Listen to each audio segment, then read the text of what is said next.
Cordial saludo instructor, mi nombre es Sebastián Ojeda. En este caso vengo a presentar mi ejercicio 1, que viene siendo crear pilas y colas y adjuntarlo en una lista, en este caso en una variable n. Primero que todo, pues lo que se hace es crear una clase mediante el método constructor en los atributos datos y el atributo self siguiente, que va a estar vacío. Posteriormente se crea la clase que es la lista enlazada. Lo que se quiere con esta lista enlazada es que se puedan, mediante el valor self cabeza, insertar un dato, guardarlo y posteriormente hacer un cálculo con ellos, ya sea mostrar, ya sea contar o calcular un promedio. Primero que todo, pues después de crear la lista enlazada mediante el método constructor, se utiliza el método insertar. Lo que se quiere es con el nuevo nodo, vamos a trabajar con nodos, pues para que se guarden estos datos y pues posteriormente evaluarlos. Primero se crea el nuevo nodo, posteriormente eh, de digitarlo, pues se actualiza ese nodo, se guarda y se genera uno nuevo. Después de eso, si utilizamos el método defMostrar, que viene siendo el dato actual y que viene siendo el mismo self.cabeza. Se comienza pues de la lista, desde la cabeza de la lista, posteriormente se crea una lista de datos en vacío para guardar esos datos que se están digitando en la cabeza y se valida esos datos. ¿Cómo lo validamos? Mediante el método while. El método while o el bucle while, que lo que se quiere es que se agregue un dato en esa lista y los guarde posteriormente y continúe consecutivamente. Después de eso, pues, de que se agregue un dato, se mueve al siguiente nodo y finalmente, pues, muestra eh, todos los datos que se han ingresado en la lista. Eso se hace, pues, mediante el método, en este caso, datos appends, actual.dato. Lo que requiere el ejercicio con la lista es contar los números pares. Se utiliza el método def contar pares. Inicia también con el atributo actual, que es el self cabeza. Se crea una variable o atributo igual a par. Se evalúa si el dato actual o el número que se está digitando es par.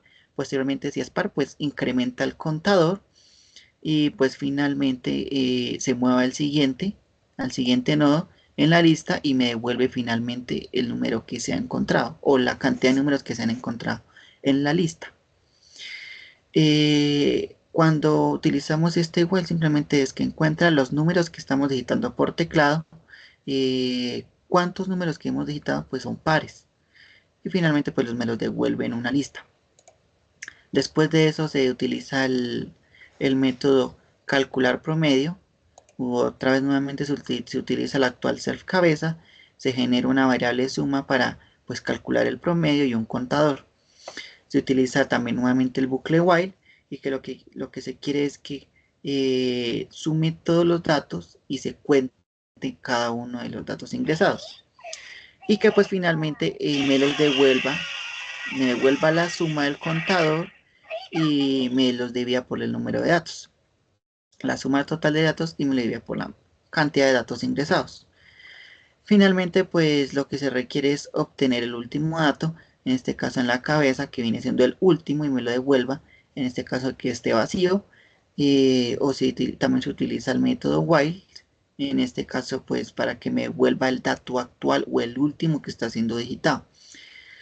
Finalmente, pues el programa inicial que, que es lo que está haciendo o lo que se está realizando es que se digita un número entero que se guarda en la variable n y pues muestra mensajes o que primero nos pregunta que digitemos una cantidad de elementos o son los que vamos a digitar para que posteriormente se guarden los nodos y pues se generen las listas, se generen las pilas y posteriormente las colas. Se guardan estos datos en n, posteriormente se enlaza con la lista, que con eso fue que creamos el método constructor o clase lista enlazada, perdón. Se genera la clase lista y se utilizan los métodos para enlazarlos con los datos y pues preguntar el número de datos que estamos ingresando. Posteriormente se utiliza el mclove for, que es un número de rango o de datos, pues que vamos a ingresar y posteriormente se van a insertar. Y finalmente pues se utiliza los print, que es para mostrar los datos. Me va a mostrar la lista, que son los datos ingresados. Me va a mostrar también la cantidad de números pares que se están ingresando, que encuentra el promedio, que viene siendo pues la suma de todos los datos que están en la lista, y que posteriormente se divide por el contador, que son los números que se han ingresado, la cantidad de números que se digitaron, y se dividen en dos. Y finalmente pues el último dato que se ha ingresado en la lista. Muchas gracias por su atención.